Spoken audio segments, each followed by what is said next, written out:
Julius sat in the hospital waiting room, his hands trembling slightly as he fidgeted with the strap of his wristwatch. The sterile smell of antiseptic hung in the air, mingling with the low hum of fluorescent lights. His heart raced as he replayed the events of the past few months in his mind, a whirlwind of fear, anger, and confusion that had brought him to this point. Mary, his wife of 7 years, lay in a hospital bed just a few doors down, recovering from yet another blood transfusion. Her sickness had come on suddenly, a swift and merciless descent into a condition the doctors struggled to fully understand. At first, they had attributed it to stress and hypertension, but as Mary's health continued to decline, it became clear that something deeper was at play. Julius had known from the beginning that their marriage wasn't perfect. Mary's jealousy had always been a thorn in their relationship, a dark cloud that loomed over their happiness. She accused him of infidelity at every turn, convinced that his late nights at work and frequent business trips were a cover for something more sinister. No matter how many times Julius reassured her, showed her his phone, or invited her to his office, Mary's suspicions only grew. The strain took its toll. Mary's insecurities festered, leading to countless arguments, sleepless nights, and a growing distance between them. Julius loved her deeply, but he was exhausted mentally and emotionally drained from the constant battles.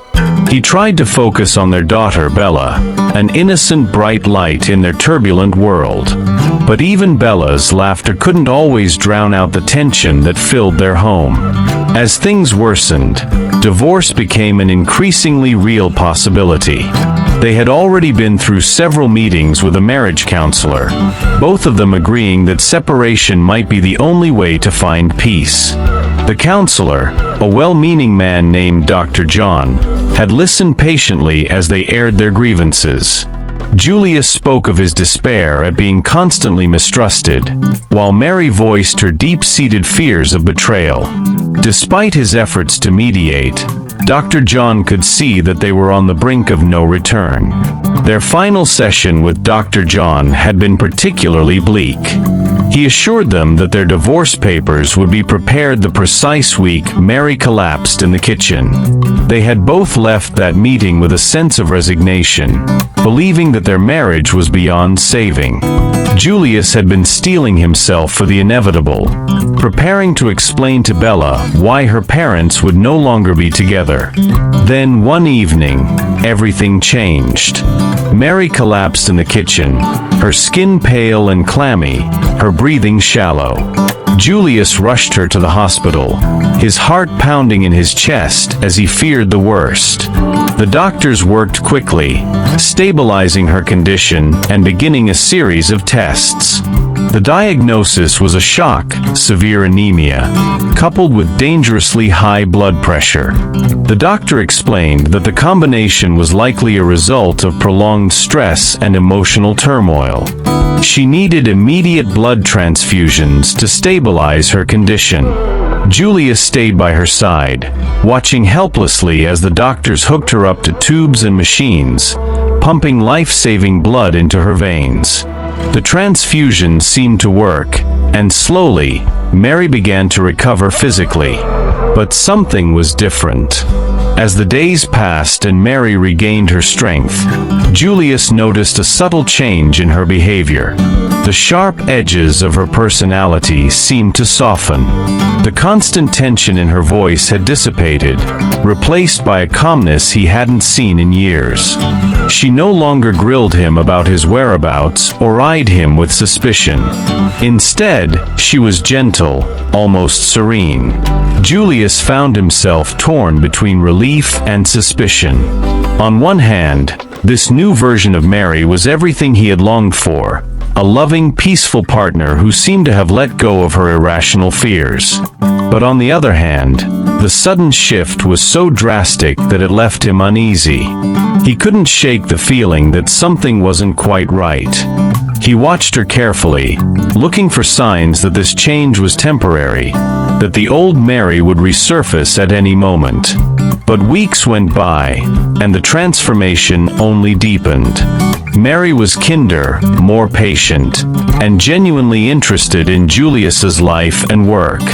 She apologized for the years of mistrust and hurt she had caused, expressing regret for the pain she had inflicted on their marriage. Julius was stunned. This was the Mary he had fallen in love with all those years ago, before the jealousy and accusations had poisoned their relationship. Despite his lingering doubts, Julius began to embrace this new chapter in their lives.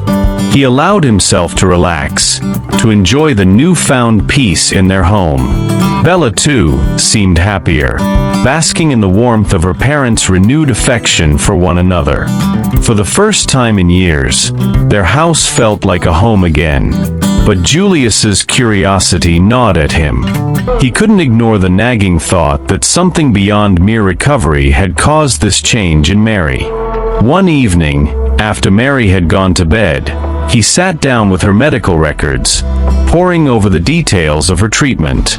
It was then that he noticed something unusual: the name of the blood donor. Promise Bright. It was a name Julius recognized, a colleague from his office. Bright was known for his calm mannerisms and unshakable patience, a man who seemed to handle even the most stressful situations with grace. Julius had always admired Bright's ability to remain composed, even in the face of adversity. But what did he have to do with Mary's transformation? Julius's mind raced as he pieced together a theory that seemed almost too unbelievable to be true. Could it be that the blood transfusions had somehow transferred not just Bright's blood, but also his temperament? It was a far-fetched idea, something out of a science fiction novel, yet Julius couldn't deny the eerie parallels between Mary's new behavior and Bright's personality. He decided to meet with Bright in a restaurant, under the pretense of discussing work, but with the real intention of uncovering the truth. As they talked, Julius subtly steered the conversation towards health and blood donation. Bright, ever humble, downplayed his recent donation in the same hospital that Julius's wife was admitted, mentioning it only in passing. But as they spoke, Julius couldn't help but notice how similar Bright's mannerisms were to his new wife's too. The meeting left Julius more convinced than ever that the transfusion had somehow altered Mary's very being. Yet, as strange as it all was, he found himself at peace with it. Mary's transformation had brought them closer than they had been in years. The bitterness and resentment that had once defined their marriage were gone, replaced by mutual respect and understanding. Months passed, and the change in Mary remained. Julius, who had once dreaded coming home, now looked forward to it. He cherished the quiet evenings they spent together, the laughter that once again filled their home. Bella thrived in the loving environment, her joy a reflection of the harmony that had been restored in their family. One evening, as they sat on the grass in their compound watching the sunset, Mary turned to Julius with a look of pure contentment. "I don't know what came over me, Julius. All those years, I was so lost in my own fears. But now, it feels like a weight has been lifted off my shoulders. I'm sorry for everything." Julius took her hand, his heart swelling with love. "It's in the past, Mary. What matters is that we're here now together. I love you, and I always have. I love you too, more than you'll ever know," Mary whispered. And in that moment, Julius knew that whatever had caused the change in Mary, whether it was the transfusion, a miracle, or simply time, it didn't matter. What mattered was that they had found their way back to each other, stronger and more in love than ever before. He would never take for granted the peace that had finally been restored to their lives. Their marriage, once on the brink of collapse, had been reborn. Hello, thanks for watching. If you enjoyed the story, kindly give it a big thumbs up and do not forget to subscribe if you have not subscribed. And remember to hit the notification bell so you don't miss any of our amazing stories. Also, if you enjoy it, share it. Do not enjoy it alone and leave a comment. Until next time, bye.